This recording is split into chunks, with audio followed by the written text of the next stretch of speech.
This is my lovely wife, Kay, and we met in California. Tell them how we met.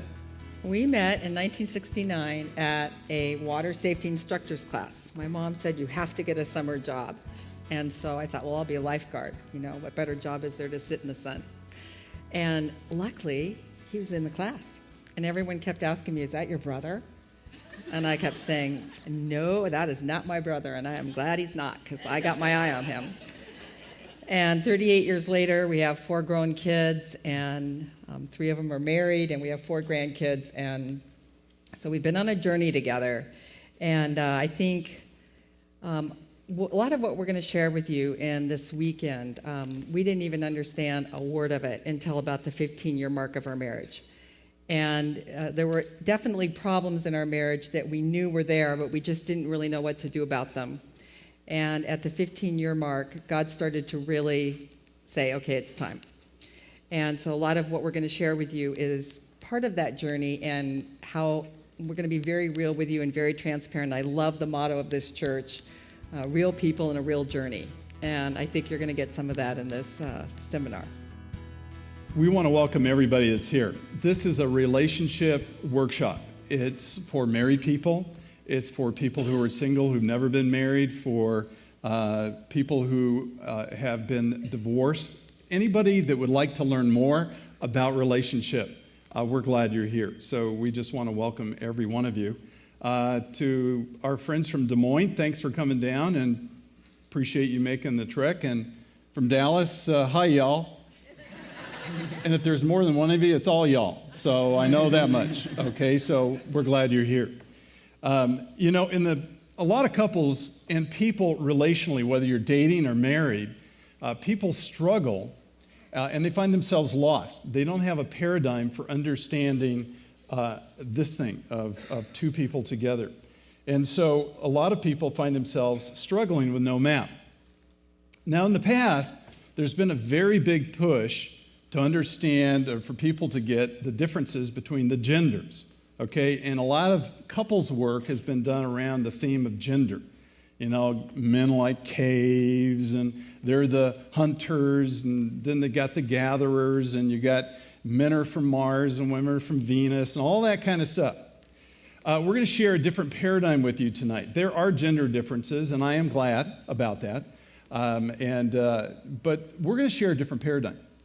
It's a paradigm that is a newer trend that actually is really sweeping through the counseling world, especially to create a paradigm for understanding how people in relationship work. Now, when we do this workshop, we're going to tell you, we'll keep explaining a little bit more as we go along.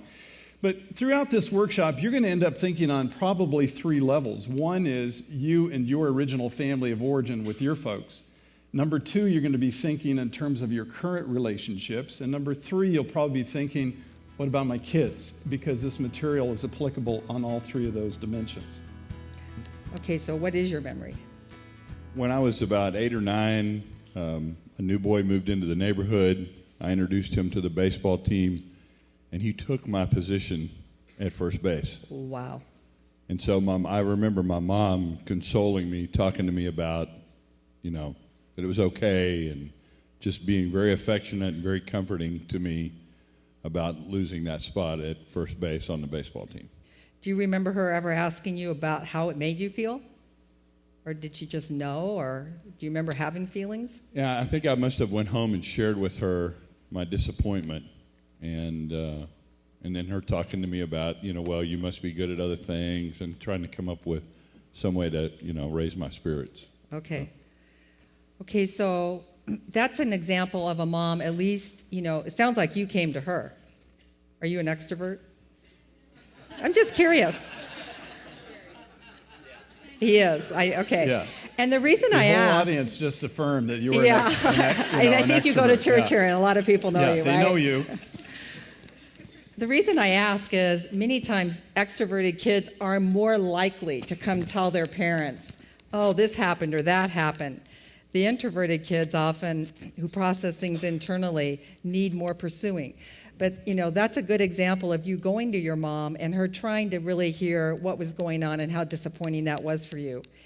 And some of the things, what else might a parent do? Because what parents often do is, oh, it's okay. There'll be another baseball team. There'll be another, which is reassurance. And reassurance is something we all need at times. But what's missing if you just reassure someone? What? Okay, acknowledgement. I think she did a pretty good job of acknowledging. But if you really ask questions to find out what is going on. So are you more sad? Or are you more mad? Do you think that you can still be this kid's friend?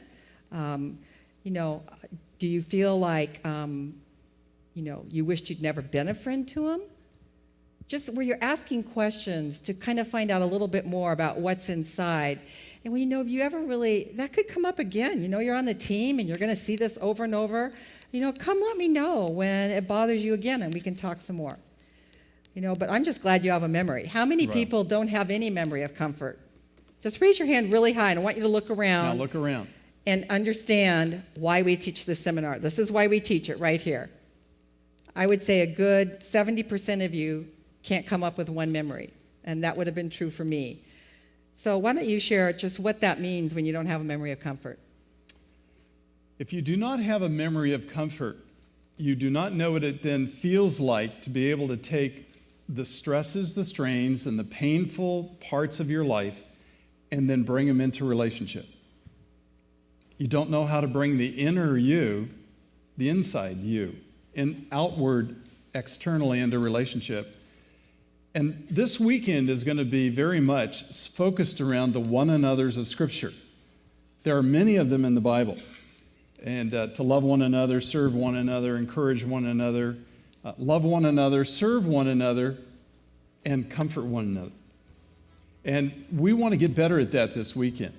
And we want to work hard on being able to allow that to happen. But if you grew up in a home where that was not happening, as you become an adult, it's going to be difficult for you to bring your real self into relationship as well. Because more is caught than taught when you are a child. And so what you were taught as a child, these are your first love lessons. They are the lessons that will carry with you into a lifetime.